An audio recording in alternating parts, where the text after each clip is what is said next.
Hey guys, and welcome back to my channel. For today's video, I am so excited because it is time to talk about baby AJ's birth story. Since last time that I have filmed and put up a video was my 38-week vlog, and things changed pretty drastically at 39 weeks, and here we are now.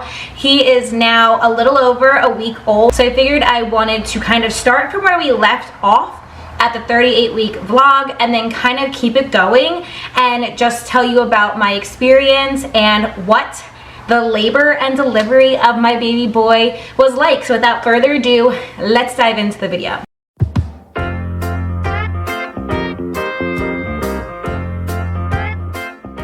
Basically, when I last ended the vlog, I was telling you guys I was having pretty consistent cramping, but it kind of just felt like period cramps. It was nothing really to be worried about or to like really be overly aware of. It was just something that I noticed, and so it was something that I was paying attention to, but not that big of a deal. I also did call the doctor, and they pretty much said like, no big deal, it's just your body prepping for labor. So I was like, all right, whatever, kept living my life.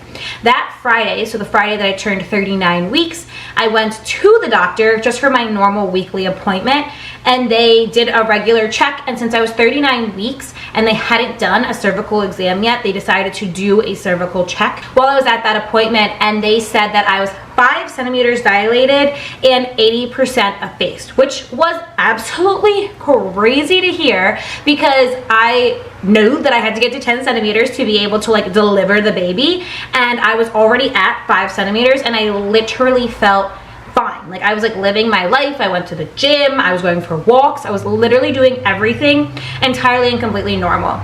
And she said like, listen, it could still be a hot minute. That doesn't necessarily mean that you're going into labor anytime soon, but it is definitely telling you that your body is prepping you for it, and that I would say is coming within the next week. She basically said like, I would be surprised if I see you for your 40-week appointment this upcoming Friday, because I was going on every Friday for my appointments. She basically said like, obviously there's no guarantee, but I would be really shocked if I ended up seeing you for your 40-week appointment. So I left that appointment being like, oh my God, it's definitely coming. I still felt really good. I didn't want to get my hopes up and feel like, okay, it's definitely happening sometime soon, because she did tell me it could be another week or at least a few days, but it definitely put into perspective like, oh yes, this is definitely happening in the near future, because I'm already 5 centimeters dilated and 80% effaced. So everything is getting thinned out, everything is getting prepped and ready to go. So if that was Friday. Moving into Saturday, Saturday was Timmy and I's 1-year wedding anniversary, and we were kind of just like living our day like normal. I woke up in the morning having some pretty severe back pain, and that's really weird for me. I didn't have back pain that was super severe through my whole pregnancy. I did have some back pain here and there. Often I think it was related to just working out, but when I woke up on Saturday morning, from the time I left the appointment on Friday to Saturday morning when I woke up, it had progressed pretty drastically to be pretty consistent back pain and also just those consistent cramps. I wouldn't consider them contractions by any means, but they were definitely consistent, what felt like period-like cramps, and that's kind of how I woke up on Saturday. So I kind of just went about my morning on Saturday. We were kind of doing our thing, and it got to the point where I was like, okay, maybe I should call the doctor and just check in and see what they think about the back pain, because I do know that a lot of women experience back contractions and back labor more than they sometimes experience things in their stomach and in their front. So I was like, maybe I should just call the doctor and kind of see where their head is at and if I should go get checked. So I called, and because it was a Saturday, they said to head into the hospital and go into triage and just get everything checked out. So I went in and we went into triage, and we were literally in and out within an hour. They basically did another cervical check of me. They did an ultrasound on the baby, and they basically said everything looked good, but nothing had progressed from Friday into Saturday morning. So they basically were saying like, everything still looks good, baby boy is still head down, but your body hasn't progressed any further than it was on Friday. You're still 5 centimeters, you're still 80% effaced, so kind of, they were like, you're way too happy to be here right now, so we're not going to admit you. Go back home, let your body do this a little bit further. Naturally, when you're in a lot more pain or when your water breaks, then you should come in, and that's when we'll kind of start your laboring process in the hospital. But they basically said, like, since you're comfortable and you're happy at home, why are we going to bring you into the hospital where you're going to be starving and you're going to be miserable, and you might as well wait at home for as long as you possibly can. So we went home on Saturday, and the rest of the day on Saturday pretty much was normal. We got dinner for our anniversary. Everything was great. Sunday morning rolls around, and I still felt really good. Still that same consistent back pain and cramping pain that I've been experiencing basically for a week now. So Timmy and I kind of went about our morning like normal. We went food shopping. We kind of went about our morning like we normally would. And Timmy's family is really big into cars, and so there was a local car show. And so we were just out and about. We went to the car show. We were walking around, and then all of a sudden, like, I felt like I peed my pants, but I knew that I didn't pee my pants. Like, I literally did not pee my pants one time through the course of my pregnancy, and so I was like, I don't think I peed my pants. Like, I was just standing here, but I felt like a little gush of water or something down there, and it kind of felt like it was like a consistent like trickle, but not the way like leakage feels, if that makes sense. So I looked at Timmy and I was like, listen, I think we need to go to the bathroom. I think my water just broke because I feel like I peed my pants, but I don't think I actually peed my pants. So let's go investigate the situation. And my shorts, I was in a jumpsuit, a black jumpsuit. My shorts were literally soaking wet, and I was like, it doesn't smell like pee. It doesn't look like pee. It was clear. And it had like an odor to it, but it wasn't a pee odor to it. So I was like, yeah, I think my water broke. And again, I felt totally and completely normal, like with minus the cramping and the back pain, literally felt entirely and completely normal. So I was like, I think my water broke. I think we should go to the hospital. But I was like, all right, before I panic, they kind of told me just to like wait it out a little bit at home. Let me call again and see what they kind of think. And so I called, and they were like, listen, your water broke, you're 5 centimeters dilated, 80% effaced. If you think you should come into the hospital, come on back into triage and we will get you all checked out. So we got into triage around 2 o'clock on the 21st, and they basically checked us and did a little test to see if my water broke. They were like looking at things under microscopes and all of that to be able to see if it was your water breaking or if it was your mucus plug or what's going on. They did a bunch of tests on all of that, and they were like, yep, your water definitely did break. So you are staying, it looks like right now you are right around like 6.5 centimeters dilated, and so you are going to be staying in the hospital. So we're going to get you upstairs to a labor and delivery room, and you will do the rest of your process there. And we were like, oh my God, this is really happening. I literally at this point felt entirely and completely normal and felt fine. And so I was like, it didn't even feel real yet, because I was like, I was just out and about. Like, we were living our life. It was beautiful out. I wanted to go walk and get a smoothie. Like, I literally felt good an hour ago, and now they're telling me that I'm about to have a baby and my water broke and it's coming and it's here. So we weren't in triage for very long. They got us up to our labor and delivery room, and at this point I really did feel totally fine. And so they were like, okay, we kind of have 2 different options of how we can go about this. We can kind of let you start to progress passively, or we could actively start to progress you. I told you guys that I wanted to do it as naturally as possible, so what they recommended to me was to allow my labor to progress passively for anywhere from about an hour and a half to 2 hours, and see if I progressed any more in terms of dilation, in terms of effacement, naturally on my own, before they would have to come in and start taking measures. So actively, they would have to start giving me Pitocin, things to start to induce more contractions, and really start to get the process going, where it might take a hot minute if I allow myself to do it passively. So I was like, yes, that's what I want to do. I would like to see if I could do it passively on my own, and if not, then yes, we can start doing the Pitocin.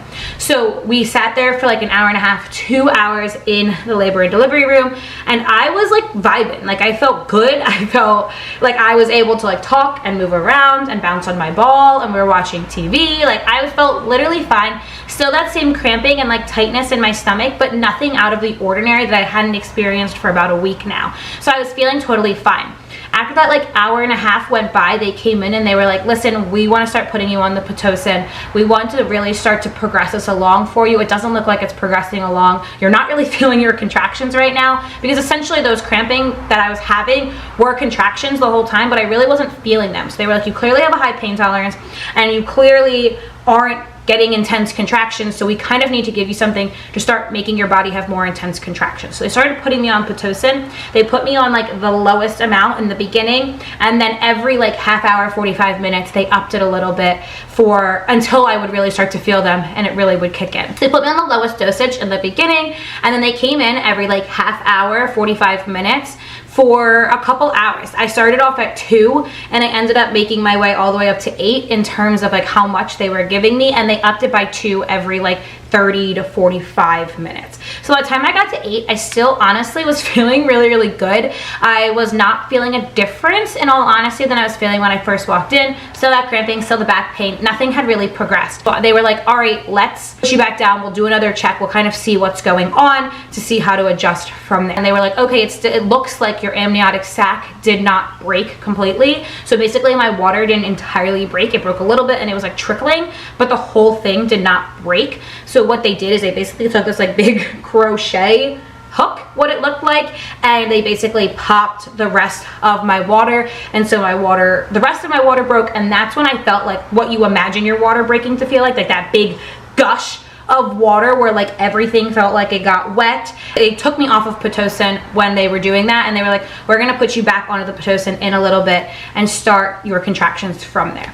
So we kind of just chilled for a little bit, and then they put me back on Pitocin a little bit later. So that was about like 9:30-ish p.m. They put me back on Pitocin after a while of kind of just not feeling a ton. We got into the labor and delivery room, I would say by like 3 p.m. and by like 9:30, nothing had really changed, nothing had really progressed. I was still feeling really, really good. After they broke my sac and they put me back on Pitocin after they broke it, that is when ish started to get real, and I started to have very, very intense contractions. Like I started to understand what contractions felt like.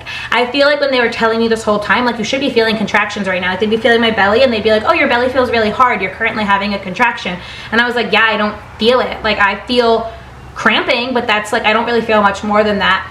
And they were like, yeah, you're having a contraction. And once I started feeling contractions, I understand why everybody was complaining about contractions. Oh my Lord, they were so intense. I definitely had a lot of back pain during my contractions. It kind of started like down in my lower stomach and went all the way through into my back. That's where I felt majority of my contractions, and it felt like from 9:30 p.m. till midnight, they were basically non-stop. My contractions did not feel like they really went away for about 2.5 hours. I would say I had maybe like a minute, 2 minutes in between to like rest, recover, get myself together, but really it seemed pretty consistent for those 2.5 hours.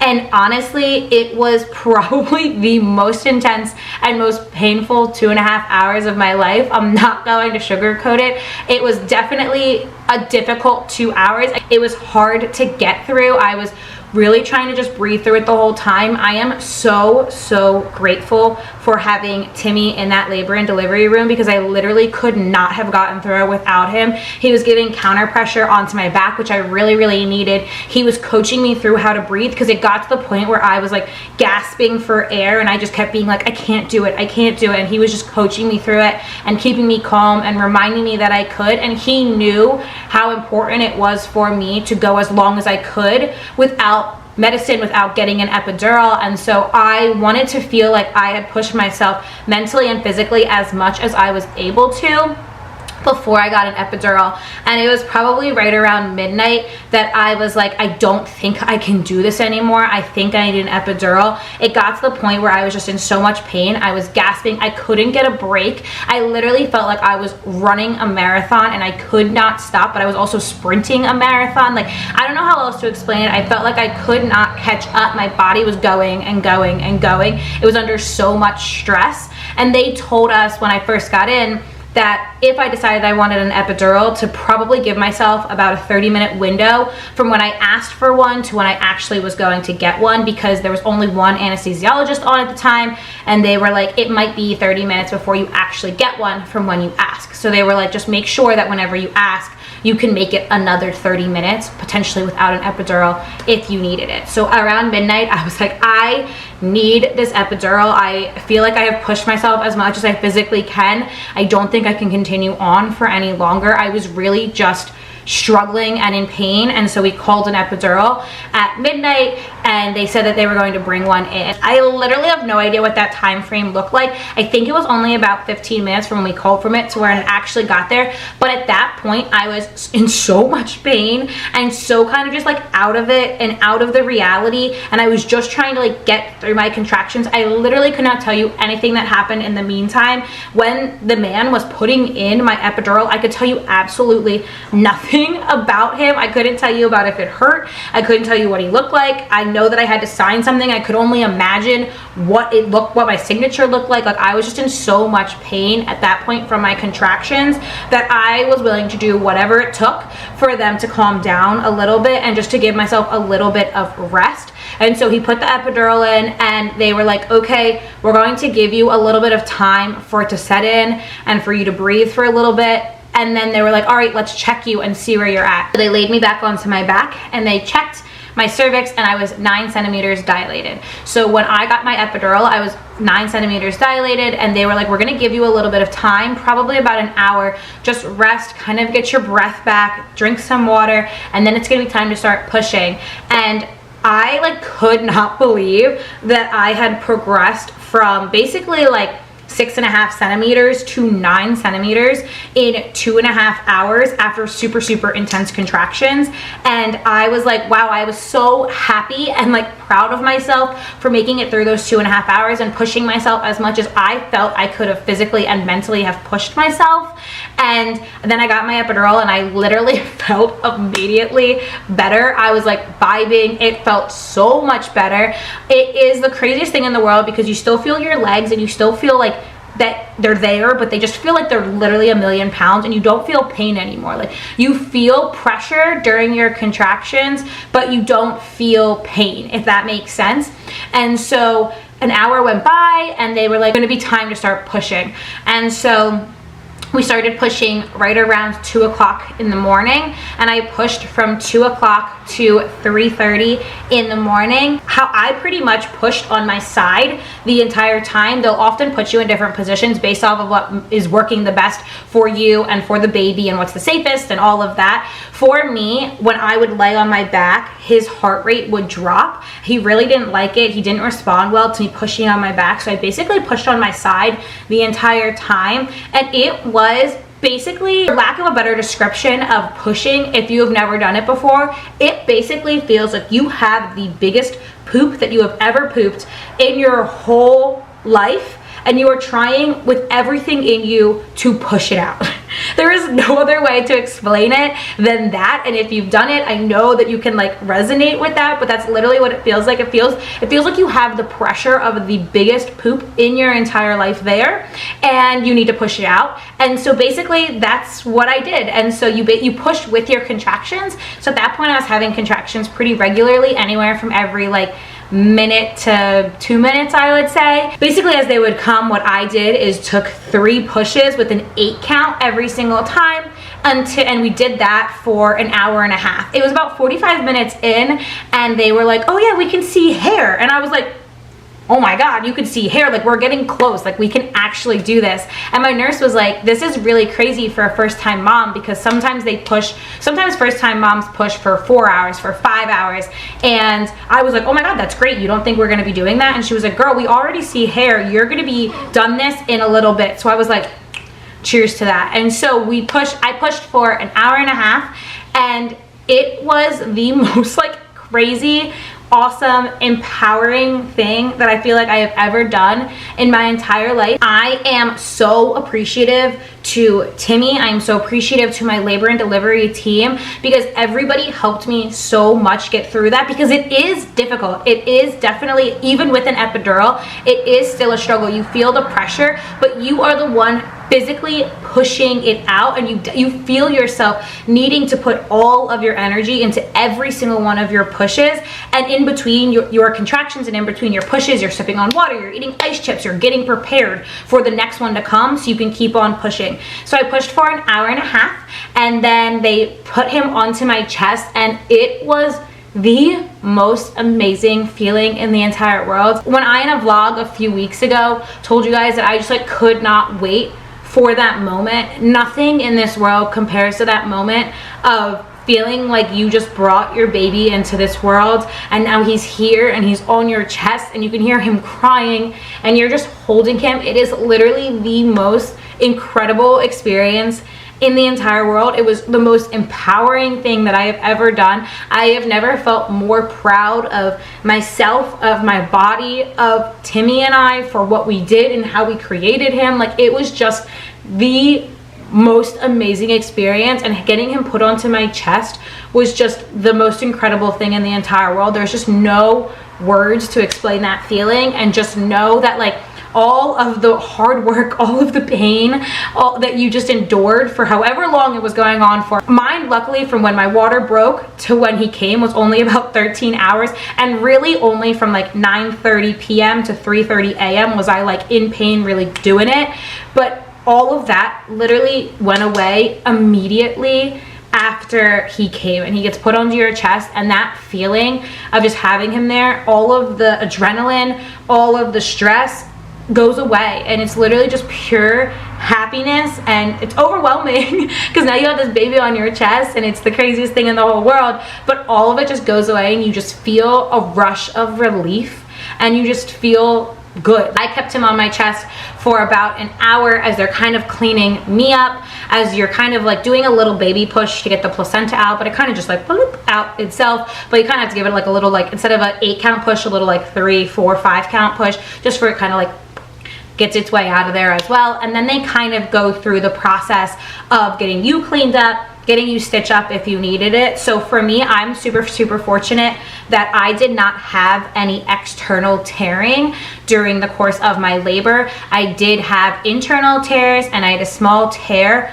on my labia. I'm whispering it so I don't get like, you know, in trouble via YouTube. And I did have a small tear on my labia, but I had no external tears outside of that. I just had internal tears. So they went through the process of stitching me up during all of that as well. There's people cleaning you up, and then after that hour they take him, they weigh him, they do his height and all of that. Guys, I just can't even believe that he's here. I literally, it still feels surreal. I am 8 days in and it literally doesn't even feel real yet that I have him here and he's no longer inside of me. Like, it is just the craziest thing in the whole world. I am truly so grateful for my labor experience. I know that not everyone has a really good experience or enjoys their labor or it goes the way that they want it to. Mine genuinely went exactly the way that I wanted to. I told you guys in the vlog that I wanted to go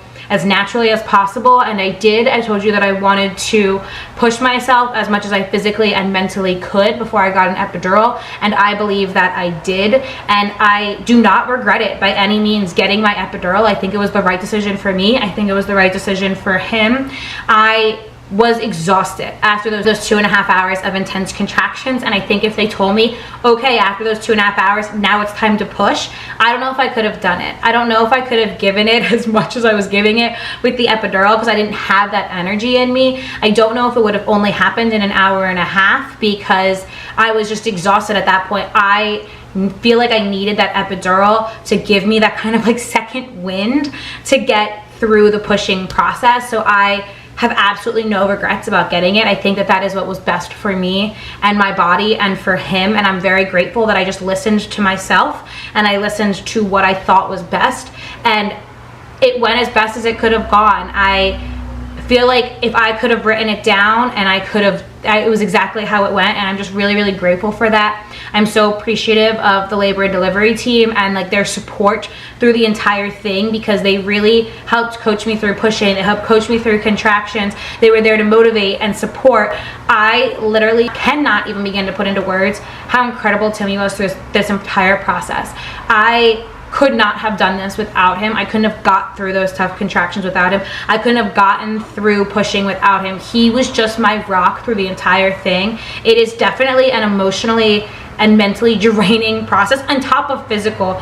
Leaving the physical out of it is an emotionally and mentally draining process, but he was there by my side through the whole thing, whatever I needed, and I was just so appreciative of that because I needed that person with me the whole time to tell me that I can do it, to push me a little bit further, to make sure when I asked for that epidural that I really wanted the epidural and I was really ready to go through that part of the process with the epidural. And he just was everything that I could have asked for in a coach and in a partner during such an intense time of my life. So I'm really, really grateful for it. It's so incredible to be able to tell you guys about the experience. I really did have an amazing labor and delivery experience. Like I said, this is my experience. I know not everyone enjoys their labor and delivery experience, or that does not always go to the plan that somebody had. I am just really appreciative of mine because it really did. It went just about as perfectly as I could have hoped that it went. So he's here now. I cannot wait to start doing vlogs and days in the life with him. Life has been absolutely incredible having him here. I can't even begin to put it into words. We are 8 days in. We are absolutely so in love with him. He is so perfect. He makes me so happy. I have never loved something more in this world than I love that little baby boy. He is the most amazing thing, and I am just so happy that I get to do this with Timmy, and we have loved this experience together so far. It has been challenging. We are very tired. We are not sleeping nearly as well as we used to, of course, but everything has been so worth it. It's been the most challenging thing that I've ever done in my entire life, motherhood, but it has also been the most incredible and the most rewarding thing in the entire world, and I can't wait to get to share more of that aspect with you guys as well. But I just wanted today to be about the birth and the birth story and how everything went. Of course, if you have any questions,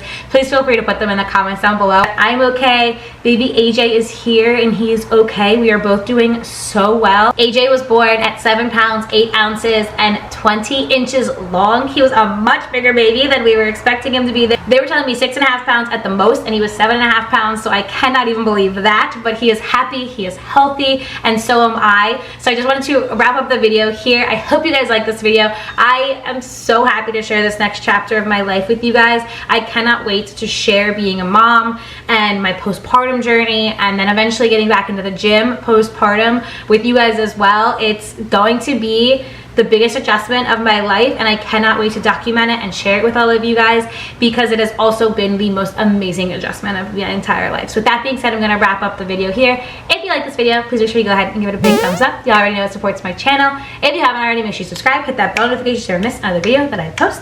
If you haven't, make sure you follow me on my Instagram and TikTok so you guys get the fitness, health, and lifestyle content that I post on there. And I will catch you guys here next time.